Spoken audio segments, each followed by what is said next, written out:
మీ బట్టలకి సాఫ్టింగ్ ప్రొటెక్షన్ ఇచ్చే సరైన ప్రొడక్ట్ ఎలిమ్ ఫ్యాబ్రిక్ కండిషనర్. నమస్తే, నేను Kavitha. Welcome to I dream.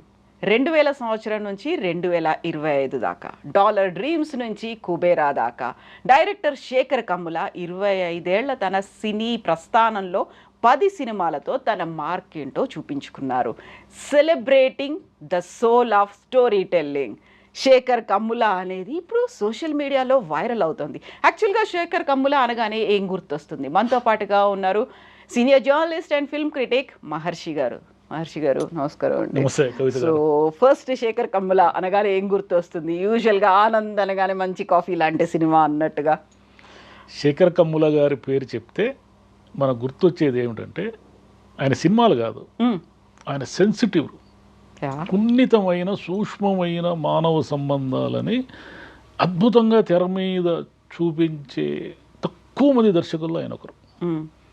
మనకి చాలా మన బాపు గారు, విశ్వనాథ్ గారు వీళ్ళు ఉన్నారు కదా. వీళ్ళ తర్వాత మనం ఎవరైనా వెంటనే టక్కున గుర్తుకొచ్చే దర్శకుడు అంటే మిగతా వాళ్ళు ఇదేని కాదు నా ఉద్దేశము, వెంటనే గుర్తుకొచ్చే దర్శకుడు శేఖర్ కమ్ముల. బాపు గారు ఏమిటంటే ఆయన ఒక పెయింటింగ్ లాగా సినిమాని చూపిస్తారు, ఎందుకంటే ఆయన బేసిక్గా ఆర్టిస్ట్ కాబట్టి. విశ్వనాథ్ గారు ఏమిటంటే మన ట్రెడిషన్స్ని మిక్స్ చేస్తూ నాట్యం కానీ సంగీతం కానీ ఏదైనా కూడా ఒక హైట్స్కి తీసుకెళ్ళి, ఒక ఎమోషన్స్ని హైట్స్కి తీసుకెళ్ళే దర్శకుడు విశ్వనాథ్ గారు.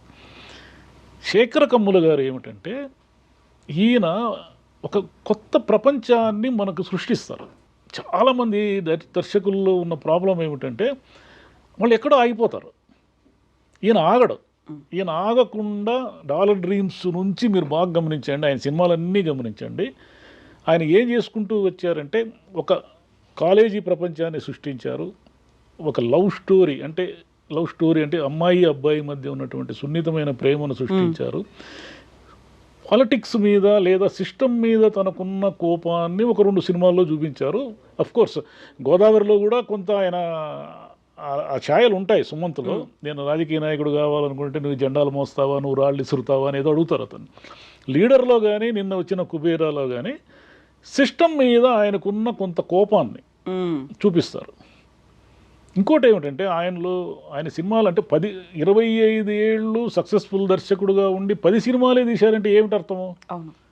అంటే క్వాంటిటీ కాదు ఆయనకు ముఖ్యం. ఆయన అనుకుని ఉంటే ఇంకో 20 సినిమాలు 10 సినిమాలు ఈజీగా తీసి ఉండొచ్చు, తీయలేక కూడా పోయి ఉండొచ్చు. ఎందుకంటే ఈ రోజుల్లో ఏమిటంటే ఒక డిజాస్టర్ ఇస్తే మళ్ళీ 3-4 ఏళ్ళు 5 ఏళ్ళు కనబడకుండా పోయే దర్శకులు చాలామంది ఉన్నారు. ఈయన అట్ట కాకుండా తన స్టైల్ నుంచి బయటికి రాకుండా తన ప్రపంచంలోకి, తన ఎరీనాలోకి ఎవరు వస్తారో వాళ్ళనే ఆహ్వానిస్తూ అవసరమైతే తానే నిర్మాతగా ఉంటూ తనకిష్టమైన సినిమాలే తీశారు. తనకు పూర్తిగా విరుద్ధమైన సినిమాలు తీయలేదు. అందుకే మీరు గమనించండి, ఆయన సినిమాల్లో 10 సినిమాల్లో కూడా మనం జాగ్రత్తగా గమనిస్తే ఆయన ఏ వాల్యూస్ని అయితే నమ్మినారో ఆ వాల్యూసే ప్రజెంట్ చేశారు. మీకు ఎక్కడా కూడా హీరోయిన్ ఒక గ్లామర్ డాల్ లాగా, ఒక దద్దమ్మలాగా ఊరికే పాటలకు వచ్చి డ్యాన్స్ చేసిపోయే ఒక ఐటెం సాంగ్ లాగా ఉండరు. ఆయన సినిమాల్లో హీరో కంటే హీరోయినే బలంగా ఎత్తుగా వ్యక్తిత్వంతో ఉంటారు. సెల్ఫ్ రెస్పెక్ట్ అంటే మీకు ఆనంద్ అనేది హీరో పేరు పెట్టారు కానీ అది హీరో ఆయన కాదు, ఆనంద్ కాదు.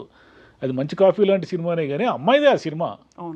ఎవరైతే రూపా ఉంటుందో రూపాదే ఆ సినిమా ఆనంద్. మీకు డాలర్ డ్రీమ్స్లో ఏం చెప్తారంటే అప్పుడప్పుడే మనకు వచ్చిన కల్చర్ను చెప్తూ వచ్చారు.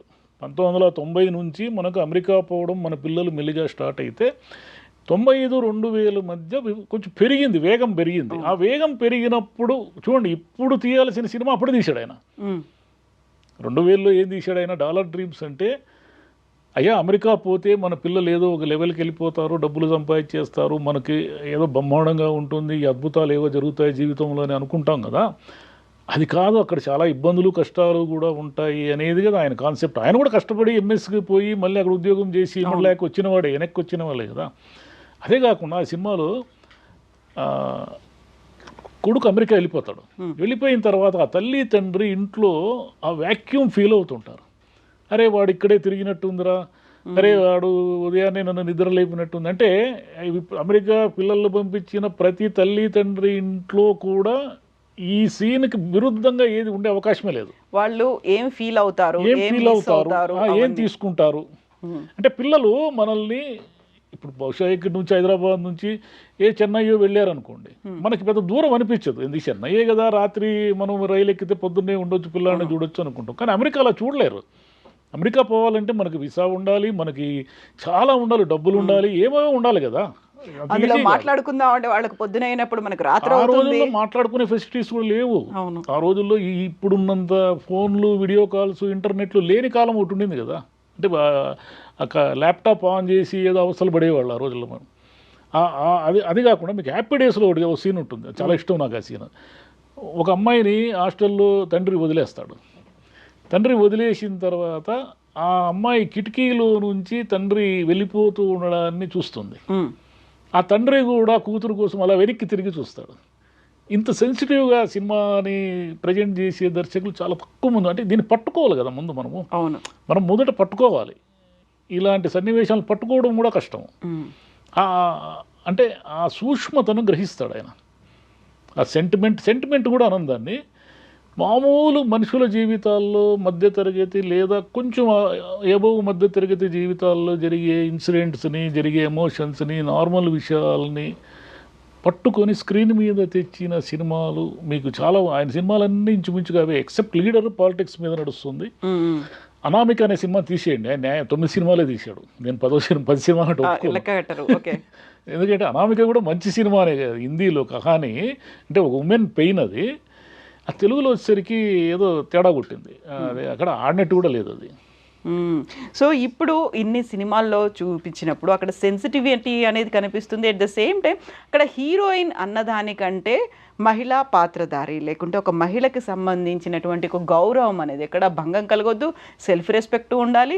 ఎట్ ద సేమ్ టైం అణిగి ఉండడం కాదు. అక్కడ సినిమా కాబట్టి ఏదో ఒక పాటకి మాత్రమే పరిమితమై ఉండదు. ఓవరాల్గా వాళ్ళకంటూ కూడా ఒక వ్యక్తిత్వం ఉంటుంది అనేది పోర్ట్రే చేసి చూపించడం, అది గ్లామర్ రోల్ కాకుండా చూపించడం, అందులోనూ అందం చూపించడం అనేది చాలా చాలా డిఫరెంట్ వేరియేషన్స్ అన్నీ ఉంటాయి. అవన్నీ కలుపుకొని ముందు హీరోయిన్ చూపించడం.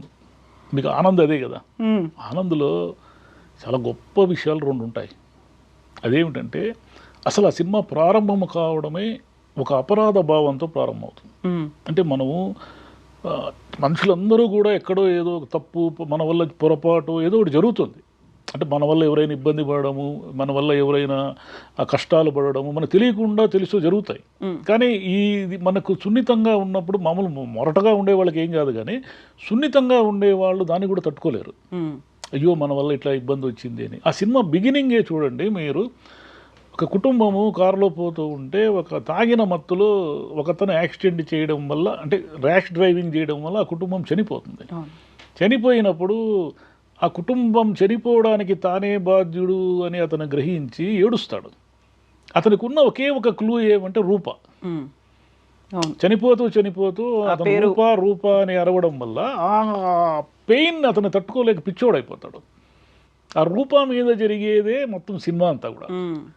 అమ్మాయి కూడా రూప ఏమిటి, ఎక్కడా కూడా తన సెల్ఫ్ రెస్పెక్ట్ను వదులుకోదు.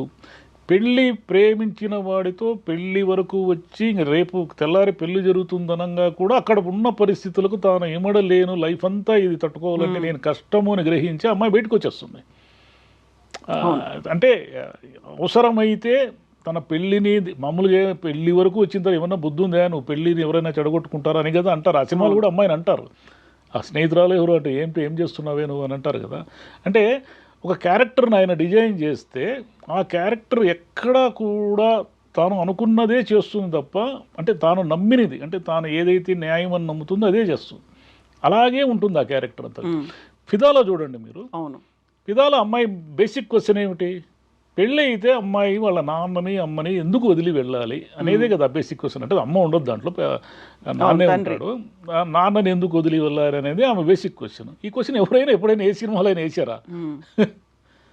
చాలా సున్నితంగా ఉంటుంది. కానీ క్వశ్చన్, తండ్రితో విపరీతమైన అటాచ్మెంట్ పెట్టుకున్న అమ్మాయి తాను పెళ్ళయిన తర్వాత తండ్రికి శాశ్వతంగా దూరం కావడము అనేది అది అమ్మాయికి డైజెస్ట్ కాదు. అదే ఆ కథ అంతా కూడా. గోదావరి అనేది అదొక టిపికల్, అంటే ప్రతి కథలోనూ కూడా బేలగా ఉండరు ఉమెన్ ఎప్పుడు కూడా. ఆయన సినిమాల్లో బేలగా ఉండరు. వాళ్ళు ఏదో ఒకటి సాధించాలని సెల్ఫ్ రెస్పెక్ట్తో ఉంటారు, జీవితంలో ముందుకు పోవడానికి ట్రై చేస్తూ ఉంటారు. ఎక్కడా కూడా వెనకడుగు వేయనటువంటి ఒక మనస్తత్వం ఉంటుంది. మీరు అన్ని సినిమాల్లో కూడా ఆయన ఉమెన్ని చూపించే విధానం అది. నిన్న వచ్చిన కుబేరాలో కూడా రష్మిక ఏమిటంటే, రష్మిక అనే అమ్మాయి తాను ఎప్పుడు చూడనివాడు, తనకి ఎప్పుడు తెలియనివాడు ఒక చిన్న కష్టంలో పడితే యాజ్ ఏ హ్యూమన్ బీయింగ్గా అమ్మాయి హెల్ప్ చేస్తుంది. ఎలా చేస్తారు? మనము తెలిసిన వాళ్ళకే హెల్ప్ చేయము, తెలియని వాళ్ళకి ఎట్లా హెల్ప్ చేస్తాము? కానీ అమ్మాయి క్యారెక్టర్ అది. ఆ ఉదాత్తత అనేది ఒకటి ఉంటుంది ఆయన సినిమాల్లో. ప్రతి క్యారెక్టర్లోనూ కూడా నిజానికి ఆ విలని, హింస, ఈ కుట్ర, కుతంత్రము ఇవన్నీ ఆయన జానర్ కానే కాదు. ఇంకా లీడర్ కానీ కుబేరా కానీ బేసిక్గా ఆయన జానర్ కాదు అది. అందులో ఫైట్లు, బ్లడ్ షెడ్ అస్సలు సాధ్యం కాదు ఆయనకి. ఆయన సరేలే, ఇప్పుడు సినిమా అన్న తర్వాత ఒత్తిళ్ళు ఉంటాయి, లేదా ఆయనకే ఒకటే టైప్ సినిమాలు తీసేసాను, ఆయన తీసిందంతా కూడా ఒకటే టైప్ సినిమాలు అనే ఫీలింగ్ కూడా వస్తుంది మీకు. ఆనంద్, గోదావరి, ఫిదా, లవ్ స్టోరీ 4 కూడా సిమిలర్గానే ఉంటాయి, కానీ కొంచెం చిన్న చిన్న థ్రెడ్స్ తేడా ఉంటాయి. లవ్ స్టోరీ హ్యాపీ డేస్ కి ఆ తర్వాత ఎక్స్టెన్షనే లైఫ్ ఈజ్ బ్యూటిఫుల్ అనేది మాట కూడా వినిపించింది. అదేమో కాలేజీలో పిల్లలు చదువుకుంటూ వాళ్ళ మధ్య జరిగే వైరుధ్యాలు. ఇక్కడ వచ్చేసరికి ఒక గల్లీలో ఉన్న పిల్లలు, కొంచెం పోష్గా ఉన్న పిల్లల మధ్య జరిగే వైరుధ్యాలతో పాటు ఒక తల్లి ఎమోషన్స్ కలిసి ఉంటాయి. ఈ ట్రయాంగిల్ నడుస్తూ ఉంటుంది. కానీ ఆయన సినిమాలో డైలాగులు కానీ ఏమైనా కూడా కృత్రిమంగా ఉండవు, పట్టి చెప్పినట్టుగా ఉండవు, న్యాచురల్గా మాడుతుంటారు వాళ్ళు. చాలా క్యాజువల్గా మనం ఇంట్లో మాట్లాడుకున్న ఫీల్తో. మీరు హ్యాపీ డేస్లో పిల్లలంతా కూడా మామూలు కాలేజీలో ఎలా మాడుతుంటారో అట్లనే మాడుతుంటారు. అంటే ఒక వాక్యంలో చెప్పదాన్ని 10 వాక్యాల్లో పెద్ద పెద్దగా అరుస్తూ ఎవరు చెప్పరు, చెప్పదలుచుకుంది చెప్తారు అంతే. పొడిగా మనం ఇంట్లో ఎట్లా మాడుకుంటామో అట్లనే మాడుకుంటారు క్యారెక్టర్లు. కానీ ఒక సినిమాటిక్గా డ్రామా, మెలో డ్రామా అనేది ఉండదు ఆయన సినిమాల్లో. కాబట్టి ఆయన సినిమాలో మంచి పాటలు కూడా ఉంటాయి. మీకు ఆనంద్లో చాలా మంచి సాంగ్, ఫిదాలో కానీ, ఆనంద్లో కానీ, గోదావరిలో ఇంకా మంచి సాంగ్స్ ఉంటాయి. అన్ని సినిమాల్లో సాంగ్స్. కాకపోతే ఆయనకి పొలిటికల్ సిస్టమ్ మీద కోపం ఉంది. మీకు లీడర్లో కానీ లేదా గోదావరిలో కానీ దానికి సంబంధించిన కొన్ని డైలాగులు ఉంటాయి. నిన్న వచ్చిన కుబేరాలో కూడా ఉంటాయి అవి. కాకపోతే ఆయనకి ఒక ఉటోపియా లాంటి ఏదో భావన ఉంది. అంటే ఊహాజనిత స్వర్గం అంటారే, అలాంటి భావన ఏదో ఉంది ఆయనకి. మీకు లీడర్లో అయినా నిన్న కుబేరాలో అయినా ఏం జరుగుతుందంటే, ఈ 100 కోట్లు లేదా 1000 కోట్లు లేదా 1,00,000 కోట్లు పనిచేస్తే ఈ దేశంలో బెగ్గర్సే ఉండరు అనే కాన్సెప్ట్ నిన్న కనిపిస్తుంది, కుబేరాలో కనిపిస్తే. లీడర్లో మీకు ఈ 100 కోట్లు పేదవాళ్ళకి పనిచేస్తే పేదరికం ఈ దేశంలో సుమారుగా తగ్గిపోతుంది. అది ప్రాక్టికల్ ఇంపాసిబుల్. అది మీరు 100 కోట్లని పేదవాళ్ళకి పంచడము అంటే ఎట్లా పంచుతారు? ఒక మనిషి దగ్గర నుంచి మీరు 1,00,000 కోట్లు లాక్కొని ఎలా పంచుతారు? కానీ ఆయన ఆలోచన మంచిదే. ప్రాక్టికాలిటీలోకి వచ్చేసరికి చాలా విషయాలు మారిపోతాయి కదా. అంటే మనం అంటే ఊహాజనితంగా ఉన్నామేమో అనిపిస్తుంది ఆయనకు. అంటే ఆయన ఆశయం మంచిదే. అంటే పేదవాళ్ళందరూ, డబ్బున్నవాడు 1,00,000 కోట్లతో ఎందుకు జీవించాలి, ఈ దేశంలో పేదలందరూ కూడా బికారులాగా, పేదవాళ్ళగా, బిచ్చగాళ్ళలాగా ఎందుకు జీవించాలి అని ఆయన క్వశ్చన్ న్యాయమైందే. కానీ అది ఆచరణలో ఎలా పెడతారు, అది కదా కష్టము. అంటే సోషల్ రెస్పాన్సిబిలిటీ ఉన్న దర్శకుడు కూడా ఆయన మ్యూజిక్ కానీ, లేదా సెన్సిటివ్నెస్ కానీ, సూక్ష్మత కానీ, హ్యూమన్ ఎమోషన్స్ కానీ, లేదా స్టూడెంట్ లైఫ్ని ఆయన పరిశీలించిన విధానం కానీ, లేదా ఇద్దరి మధ్య, ఒక అమ్మాయి అబ్బాయి మధ్య ఆయన చెప్పే ప్రేమ కథ కానీ, ఎక్సెప్ట్ లవ్ స్టోరీని ఆయన దళిత కోణంలో చెప్పాడు. అది సరిగా చెప్పలేకపోయాడు. ఎందుకు చెప్పలేకపోయాడు అంటే, మీకు పారంజిత్, వెట్రిమారన్ వాళ్ళ నేపథ్యం వేరు. వాళ్ళ పెయిన్లో నుంచి వచ్చారు, అదే బ్యాక్గ్రౌండ్ ఉంది వాళ్ళకి కూడా. పెయిన్లో నుంచి వచ్చిన వాళ్ళు కథ చెప్తున్నప్పుడు దాని గాఢత ఎక్కువ ఉంటుంది. శేఖర కమ్ముల గారు ఆ పెయిన్లో నుంచి రాలేదు కాబట్టి ఆయన ఆ కథని అంత డీల్ చేయలేడు. వాళ్ళు డీల్ చేసినంత పక్కాగా డీల్ చేయలేడు. కాబట్టి తనకు తెలియని కథల జోలికి ఆయన పోకూడదు. తనకు బాగా ఏం తెలుసు, ఆయన మధ్యతరగతి జీవితము, ఎగువ మధ్యతరగతి జీవితం ఆయనకు బాగా తెలుసు. మామూలు కాంటెంపరీ లైఫ్ మీద ఆయనకు విపరీతమైన అవగాహన ఉంది. అంటే ఇప్పుడు పిల్లలు ఎలా ఆలోచిస్తున్నారు, ఏం చేస్తున్నారు, మైండ్ సెట్ ఎలా ఉంది, ఇవన్నీ బాగా తెలుసు ఆయనకి. వీటి మీదే ప్లే చేసి, అంటే ఒక దర్శకుడు ఒకే జానర్లో సినిమా తీయాలా, డిఫరెంట్ జానర్స్ ట్రై చేయకూడదా అంటే అది వాళ్ళ ఇష్టం. కానీ శేఖర్ కమ్ముల లాంటి వాళ్ళు 25 ఏళ్లలో 10 సినిమాలు ఎందుకు తీశారంటే, తనకు బాగా నచ్చితేనే ఆయన సినిమా చేస్తాడు. ఎవరో డబ్బులు ఇచ్చారనో, పెద్ద ప్రొడ్యూసర్ వచ్చాడనో సినిమా చేయడు ఆయన. చెయ్యడు కాబట్టి 10 సినిమాలే చేశారు ఆయన. లేకుంటే ఆయన కూడా 20 సినిమాలు ఈజీగా చేసేసి ఉండేవాళ్ళు. ఈ రోజుల్లో సక్సెసే కదా మీ నెక్స్ట్ సినిమా నిర్ణయిస్తుంది. ఇమ్మీడియట్ గా ఒక సినిమా సక్సెస్ అయింది అంటే ఇంకోటి 3 అనౌన్స్మెంట్ ఏళ్ళు కోసం 4 రెడీ ఏళ్ళు ఉంటుంది. గ్యాప్ ఎందుకు తీసుకున్నాడు ఆయన? ఒక్కొక్క సినిమాకి ఎంత గ్యాప్ తీసుకున్నాడు? ఈ గ్యాప్ తీసుకోవడానికి కారణం ఏమిటంటే ఆ సినిమాలో ఆయన సృష్టించే ప్రపంచం పట్ల ఆయన కొంత జాగ్రత్తగా ఉంటాడు.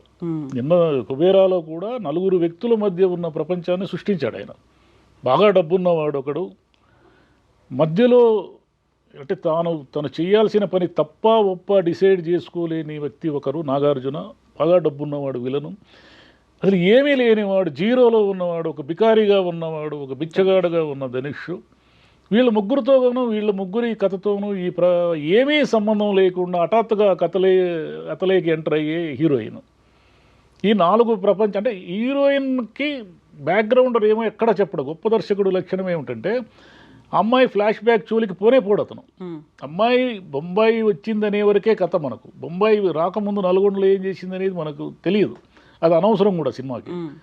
ఈ 4 మధ్య జరిగిన ఒక కథని బ్యూటిఫుల్గా ఆయన నెరేట్ చేస్తాడు. కాకపోతే దాంట్లో కొంచెం స్లోనెస్ ఉంది, అదొక ప్రాబ్లం ఉంది ఆ సినిమాలో. సరే, ఆయన సినిమాలో అన్నిట్లో కూడా ఈ ప్రాబ్లం ఉంది. కొంచెం స్లో ఫేజ్లో ఉంటుంది. మెల్లిగా రిజిస్టర్ చేస్తూ టేక్ ఆఫ్ అవుతాడు ఆయన. వెంటనే టేక్ ఆఫ్ ఉండదు ఒక లీడర్లో తప్ప. మీకు లీడర్లో ఫస్ట్ మొదట ముఖ్యమంత్రి చనిపోవడంతో ఆ సినిమా టేక్ ఆఫ్ అవుతుంది, అతను అక్కడి నుంచి రావడంతో. మిగతా సినిమాలన్నీ కూడా ఎట్లుంటాయంటే మెల్లిగా రిజిస్టర్ అవుతూ వస్తాయి క్యారెక్టర్లు మనకు. ఒకసారి ఆ క్యారెక్టర్ రిజిస్టర్ అయిన తర్వాత, ఇప్పుడు 2004లో వచ్చింది ఆనంద్, ఇప్పటికీ అమ్మాయిని మనం మర్చిపోలేము. నిజమే.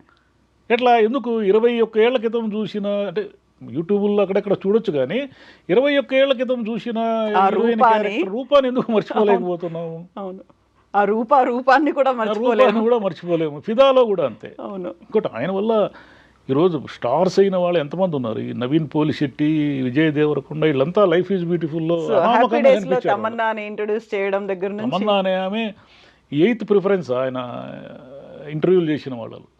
ఆమె ఈరోజు ఆల్ ఇండియా నటిగా మారారు. అంటే కొంతమందికి లిఫ్ట్ వచ్చింది, కొంతమందికి రాలేదు, అది చెప్పలేము. అది అంటే ఒక దర్శకుడు లిఫ్ట్ ఇచ్చిన ప్రతి వాళ్ళు, బాలచంద్ర గారు లిఫ్ట్ ఇచ్చిన ప్రతి వాళ్ళు కమల్ హాసన్, రజనీకాంత్ కాలేరు.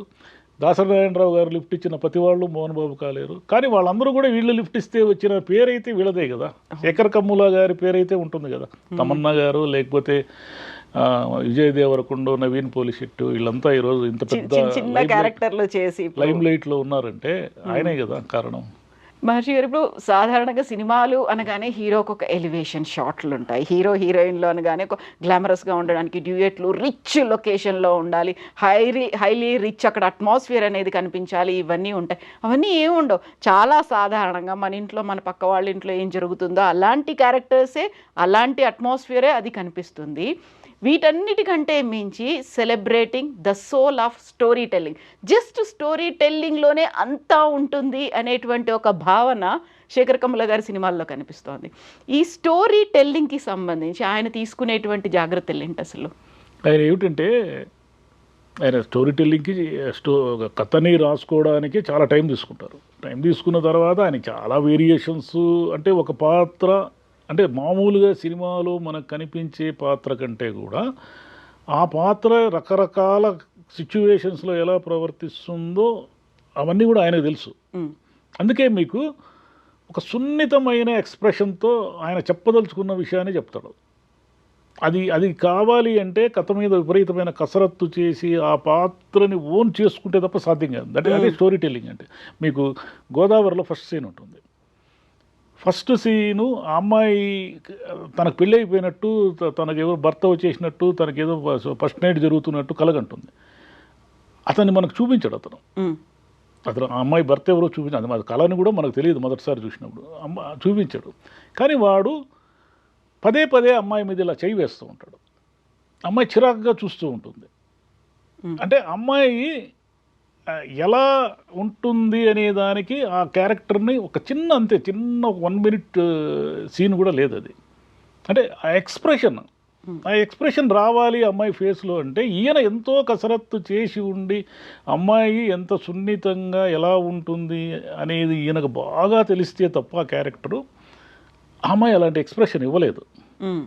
అంటే ధనుష్ ఎక్స్ప్రెషన్స్ ఉంటాయి. మనకి చివరిలో ఒక పసిబిడ్డతో అలా ఒక నాణ్యాన్ని, అంటే ఈ ప్రపంచంలో అతిపెద్ద కోటీశ్వరుడైనటువంటి ఒక వ్యక్తికి ఈ ప్రపంచంలో అత్యంత పేదరాలకు పుట్టిన ఒక బిడ్డ దానం చేస్తాడు.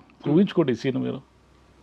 ఇలాంటి సీన్ రావాలి అంటే ఆ కథ మీద ఆయనకి చాలా పట్టుండి విపరీతమైన ఎక్సర్సైజ్ అంటారు, అంటే ఆయన మైండ్లో తిరుగుతూ ఉండాలి.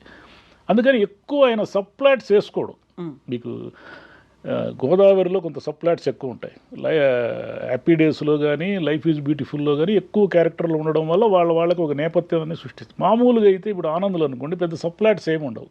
అబ్బాయి వచ్చాడు, దిగాడు, అమ్మాయి ఉంటుంది, వాళ్ళిద్దరి మధ్య ఏదో చిన్న కాన్ఫ్రంటేషన్, ఆ పిల్లలు ఉంటారు, ఆ మెల్లిగా అమ్మాయి హీరోయిన్ ఫ్రెండ్ ఉంటుంది.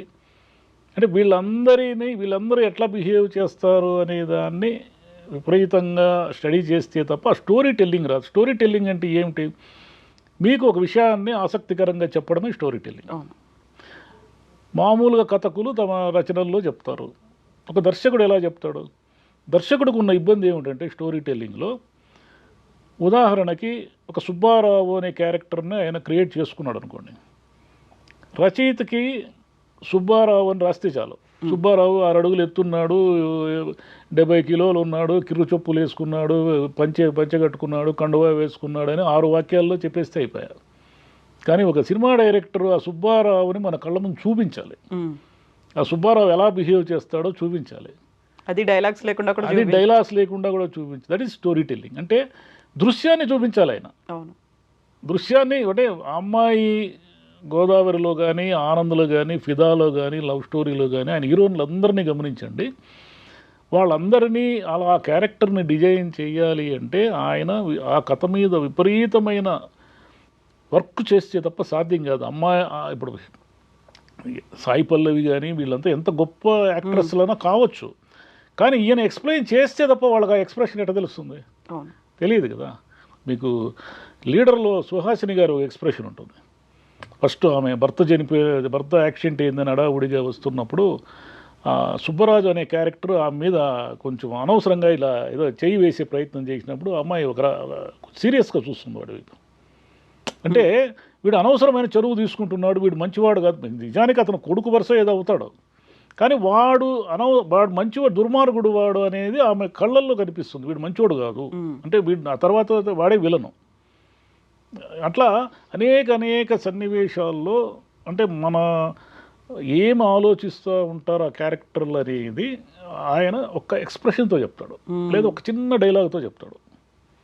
అది గొప్ప దర్శకుల లక్షణం. అది శేఖర్ కమ్ముల గారి సినిమాలు అన్నీ కూడా, ఇప్పుడు 10 సినిమాలు చూడండి, అనామిక తీసేయండి 9. నేను అనామిక ఆయన సినిమా అంటే ఒప్పుకోను. 9 సినిమాలు చూడండి. ఈ 9 సినిమాల్లో కూడా హీరోలు మనకు పెద్ద గుర్తుండరు, హీరోయిన్లు గుర్తుంటారు.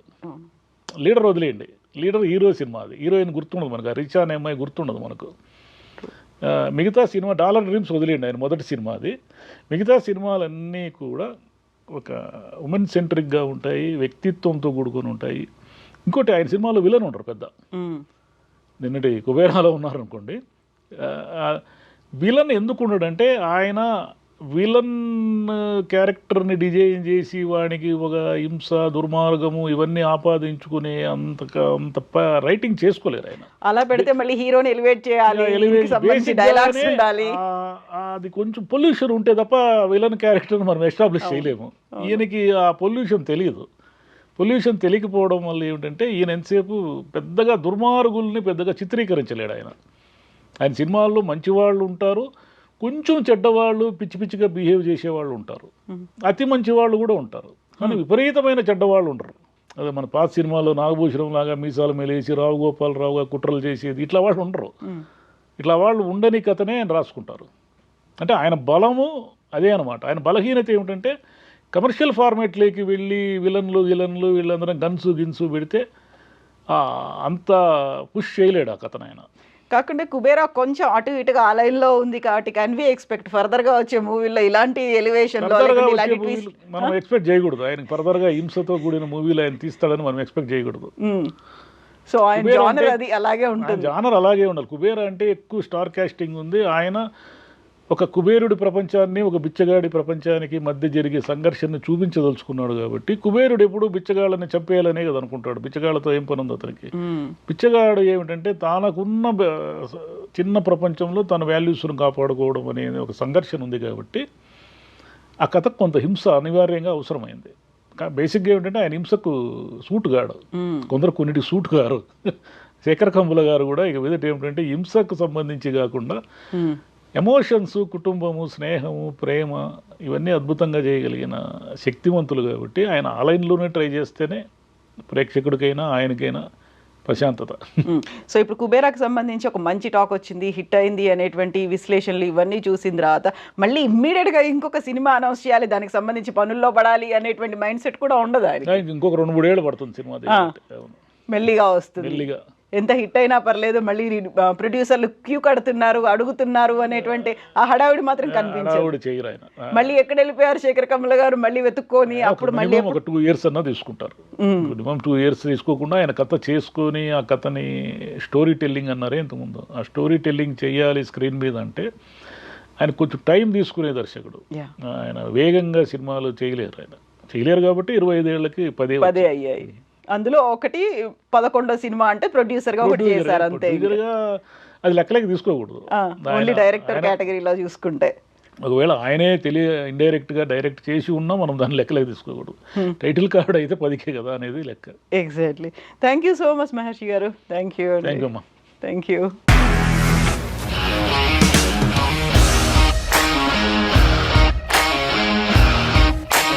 ఇండస్ట్రీలో కమిట్మెంట్ ఇష్యూస్ వస్తే నీకు కూడా వచ్చినట్టు? మార్నింగ్ తీసుకెళ్ళాలంటే కొట్టి పడేస్తాడు.